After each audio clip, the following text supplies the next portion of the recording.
সারাদিন ব্যস্ত থাকার পরও মাঝে মাঝে মনে হয় যে নিজের কিছু একটা জায়গা দরকার, যেখানে শুধু আমার কথাগুলো আমি বলতে পারবো, যেখানে থাকবে না কোনো রেস্ট্রিকশন, কোনো বাধা কারণ। তো আসলে সে জায়গা থেকে এই চ্যানেলটা ক্রিয়েট করা। তো আসলে এখানে এটা হচ্ছে আমার মিনি ব্লগ চ্যানেল। আমার আসলে সারাদিনের যে কোনো কষ্ট বা ভালো লাগা যে কোনো কথাই আমি এখানে শেয়ার করি।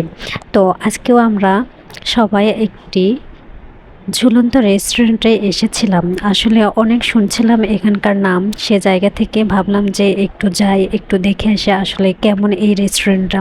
আসলে অনেক সুন্দর লাগতেছে, একটু ভালো, যেহেতু একটি গ্রামের জায়গা হিসেবে অনেক ভালো। অনেক সুন্দর সুন্দর গাছ লাগিয়েছে বা অনেক ধরনের কাঠ দিয়ে তৈরি করছে, যা আসলে অনেক সাধারণের মধ্যে একটু অসাধারণ। এটাই আসলে অনেক কিছু গ্রামের মানুষের জন্য।